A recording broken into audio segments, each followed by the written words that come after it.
नमस्कार दोस्तों। इस वीडियो में हम ये समझेंगे कि ऑपरेशन सिंदूर क्या था और किस लिए किया गया था। ठीक है, तो दोस्तों आपको बता दें कि 22 अप्रैल 2025 को भारत के जो है कुछ टूरिस्ट जाते हैं पहलगांव। ठीक है, अब वहाँ पे क्या होता है कि वहाँ पे होता है आतंकी हमला। और आतंकी हमला इतना खतरनाक होता है कि उनके जो है कि परिवार के सामने उनको मार दिया जाता है, यानी बड़ी बेरहम तरीके से उनको मारा जाता है। ठीक है, उसके बाद जो है कि भारत जो है कि ऑपरेशन सिंदूर चलाता है। ठीक है, यानी 22 अप्रैल को आतंकियों द्वारा हमला किया गया था पहलगाम में, और भारतीय सेना ऑपरेशन सिंदूर 9 मई 2025 को स्टार्ट करती है। अब इसमें होता है क्या कि भारतीय भारतीय वायु सेना के जो लड़ाकू जहाज थे वो जाते हैं पाकिस्तान, और पाकिस्तान के पीओके में जो है कि आतंकी ठिकानों को नष्ट करते हैं। लेकिन पाकिस्तान का जो एयर डिफेंस सिस्टम था वो जो है कि इन जहाजों को ट्रैक नहीं कर पाता है, जो कि पाकिस्तान के पास चाइना का HQ-9 डिफेंस सिस्टम है जिसकी रेंज 300 किलोमीटर है। लेकिन किसी भी जहाज को ट्रैक नहीं किया जाता है, और जो है कि भारतीय वायुसेना के जहाज जाते हैं उस ठिकाने पर बम गिराते हैं और फिर अपने बेस पर वापस आ जाते हैं। उसके बाद जो है कि वहाँ के जो पीएम थे पाकिस्तान के, वो संसद में कहते हैं कि हमारी जो है कि मजबूरी थी कि हम जो है कि उनको ट्रैक नहीं कर सकते, यानी कि हम रडार को जो है कि एक्टिव नहीं कर सकते थे। वहाँ पर उनसे जब पूछा गया तो ऐसे जवाब दिया था कि हम अपने रडार को एक्टिव नहीं किए थे। अगर हम करते तो जो जहाँ पर एयर डिफेंस सिस्टम लगाया गया था उसकी साइड जो है कि वहाँ पर पता चल जाता कि कहाँ पर ये एयर डिफेंस सिस्टम लगाया हुआ है। तो ठीक है, इसलिए जो है कि उन्होंने किसी भी जहाज को ट्रैक नहीं कर पाया है। तो आपको बता दें कि ये सब हुआ कैसे था। तो देखो, जो भारतीय सेना के जो वायुसेना के जो जहाज हैं, जब वो जो पाकिस्तान के अंदर गए ना, तो उससे पहले वो अपनी सुरक्षा तैयारी करके गए थे। यानी फाइटर जेट जाने से पहले अपने हारोप ड्रोन को जो है कि बॉर्डर पर लगाया था। ठीक है, अब ये जो हारोप ड्रोन है ना, ये बहुत ही खतरनाक है। इसकी रेंज 1 किलो मतलब 1000 किलोमीटर है, और ये 15,000 फीट की ऊंचाई पर उड़ सकता है। ठीक है, 9 घंटे लगातार ये जो है कि उड़ सकता है। अब इसमें है क्या, ये जो है कि एंटी रेडिएशन जो है कि मतलब कि ड्रोन है। ठीक है, एंटी रेडिएशन ड्रोन है। और इसमें क्या होता है कि जैसे अगर पाकिस्तान अपना जो रडार सिस्टम है अगर उसको ऑन करता ना, तो ये जो है कि उस रडार को नष्ट कर सकता था। यानी जो वहां से रडार से जो रेडियो तरंगे निकलती है ना, उसको ये हारोप ड्रोन जो है कि पकड़ लेता है। ठीक है, यानी अगर जैसे ही रडार चालू हुआ वैसे ही जो है कि ये इसमें एक सेंसर लगा होता है, उसके द्वारा उस जो है कि तरंगों को पकड़ लेता है, और उसी के तरंगों को पकड़कर वो वहीं पे जाता है जहाँ पर जो है कि रडार लगा होता है। तो इसलिए जो है कि पाकिस्तानियों ने अपने रडार को जो है कि चालू ही नहीं किया, और भारतीय सेना के जहाज गए और वहां पर बम गिराकर चले आए। ठीक है, तो यहाँ भी ये साबित होता है कि अगर पाकिस्तानियों ने अगर जो है कि अपना रडार चालू रखा तो उससे जो है हारो ड्रोन से वो मार खाते, यानी ये नष्ट कर देता। अगर उन्होंने बंद करके रखा रडार, तो जो भारतीय वायुसेना के जहाज थे उन्होंने अपने जगह जो टारगेट था उसको उन्होंने खत्म कर दिया। ठीक है, अब क्या होता है कि जब भारतीय सेना वहां पर हमला करके जो चली जाती है, तो उसके बाद जो है कि पाकिस्तान भी जो है कि भारत पर हमला करता है। ठीक है, तो वो जो पाकिस्तान हमला करता था वो झुंड में हमला करता है, ड्रोन जो है कि झुंड में भेजता था, दो दो तीन तीन सौ।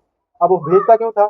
वो भेजता था S-400 सिस्टम को नष्ट करने के लिए। ठीक है, S-400 सिस्टम को नष्ट करने के लिए, क्योंकि S-400 सिस्टम अभी तक का सबसे आधुनिक एयर डिफेंस सिस्टम है, और इसकी रेंज जो है कि 600 किलोमीटर है। यानी अगर 600 किलोमीटर के अंदर अगर कोई चीज आ रहा है, कितना भी छोटा हो, चाहे ड्रोन, मिसाइल, फाइटर जेट, ये जो है कि उसको तुरंत ट्रैक कर लेगा, और जैसे 400 किलोमीटर के अंदर आएगा ये उसको नष्ट करता है। तो इतना ये खतरनाक था। तो क्या है कि पाकिस्तान के जो फाइटर जेट थे वो उड़ ही नहीं पाते थे, तो उन्होंने सोचा क्यों ना पहले जो है कि हम S-400 को ही नष्ट कर दें। तो वो जो है कि ज्यादा ड्रोन, सस्ते ड्रोन उड़ाते थे, क्योंकि उनको देखो, कोई भी एयर डिफेंस सिस्टम दुनिया का जितना भी खतरनाक होगा वो 100% प्रूफ नहीं होगा।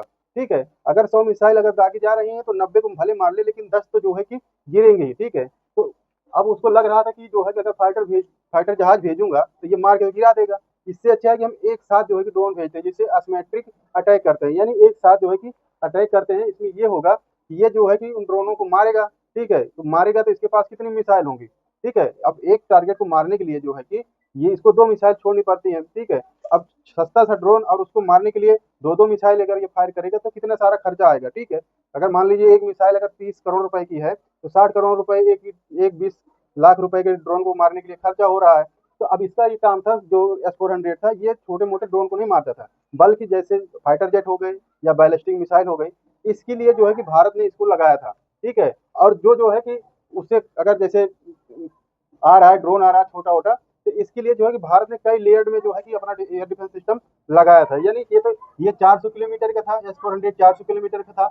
यानी ये जो है कि सबसे पहले अगर 400 किलोमीटर दूर से कोई भी खतरा आता सबसे पहले ये देखता, लेकिन ये उसी को मारता है जिसे बैलिस्टिक मिसाइल बड़े खतरे को मारता है, ये छोटे खतरे को नहीं मारता है। ठीक है, अब इसके बाद जो है कि यहाँ पर लगाया गया हुआ था बराक 8। ठीक है, बराक 8 जो है मिसाइल डिफेंस सिस्टम लगाया था। इसकी जो रेंज है वो 70 किलोमीटर है। अब उसके बाद यहाँ पर लगाया गया था आकाश। ठीक है, भारत का आकाश मिसाइल, ये जो है इसकी रेंज है 30 किलोमीटर। ठीक है, अब इसकी रेंज जो है कि 30 किलोमीटर है। यानी अगर बड़ा खतरा आता था तो सबसे पहले S-400 मारता था। अगर जो है कि छोटा जैसे ड्रोन व्रोन आ रहा है तो ये अपनी मिसाइल जो है कि इंटरसेप्टर उस पर खर्च नहीं करता था, क्योंकि इसका बहुत ज्यादा खर्च, महंगी मिसाइलें होती थी, इसलिए जो है कि छोटी मोटी चीज को नहीं मारता था, लेकिन ट्रैक वो कर लेता था। अब जब वहां से आता था, अगर जैसे छोटा मोटा जो है कि अगर आ रहा है ड्रोन तो इसको छोड़ देता। अब ये बराक 8 मारता। ठीक है, अगर यहाँ से बच जाता तो ये आकाश जो है कि ये डिफेंस सिस्टम है, ये मार देता। ये क्रूज मिसाइल है, फाइटर जेट तक को सबको मार सकता है। ठीक है, लेकिन बैलिस्टिक मिसाइल के लिए ये नहीं है, बैलिस्टिक मिसाइल के लिए केवल S-400 है। ठीक है, ये इसकी 30 किलोमीटर रेंज थी। लेकिन क्या है कि जो मेन चीज जो है कि पाकिस्तान बना रहा था निशाना S-400 को। ठीक है, ये S-400 को ही खत्म करना उसका जो है कि मकसद था। तो यहीं पे सारा जो है कि मारता था ड्रोन। अब क्या है कि अगर एक साथ मारता था इतना तो ये मतलब ट्रैक तो कर लेता, लेकिन इतनी जल्दी वो उसको नष्ट नहीं कर पाता ना, ओवरलोड हो जाता, क्योंकि एक साथ ही कितने सारे ड्रोन आ रहे हैं। ठीक है, इसलिए इस S-400 की सुरक्षा के लिए यहाँ पर एक पोर्टेबल एयर डिफेंस सिस्टम लगाया गया था, जिसे बोलते हैं ईगला। ठीक है, ईगला बोलते हैं, ईगला ये पोर्टेबल एयर डिफेंस सिस्टम है जिसको कंधे पर रखकर मारते हैं। अब इसकी भी मिसाइल बहुत ही खतरनाक होती थी। अब क्या है कि जो ये अगर मान लीजिए S-400 की रडार की तरफ जो भी ड्रोन आते, जो भी अगर देखते कि उधर से आ रहे हैं, तो ये ईगला मिसाइल जो थी ना पोर्टेबल, ये इससे मारा जाता था। ठीक है, तो ये S-400 की भी सुरक्षा करनी पड़ती थी। ठीक है, अब क्या है कि जैसे कि आप यूक्रेन और रूस का युद्ध देख रहे हैं। अब ये S-400 भले भी कितना खतरनाक है, दमदार है, मतलब 400 किलोमीटर दूर तक की मार सकता है, लेकिन अगर एक साथ ही अगर इस पे कोई जो है कि अटैक करते तो ये उसको नहीं मार पाएगा, ओवरलोड हो जाएगा। ठीक है, तब यूक्रेन में हो क्या रहा है, यूक्रेन रूस के S-400 सिस्टम को कैसे मार रहा है।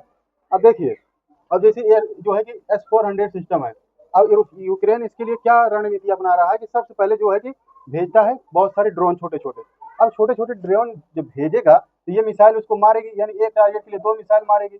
अब जब इसका ये खत्म हो जाता है ना, तब जो है कि यूक्रेन मिसाइलें मार रहा है। ठीक है, जब ये ड्रोन को मारता है, इसकी इंटरसेप्टर खत्म हो जाती है ना, तब इस रडार को नष्ट कर रहा है। ठीक है, वो मिसाइल जो होती है ना AGM-88 हार्म मिसाइल, अमेरिका की मिसाइल है, वो एंटी रेडिएशन है, एंटी रेडिएशन मिसाइल है।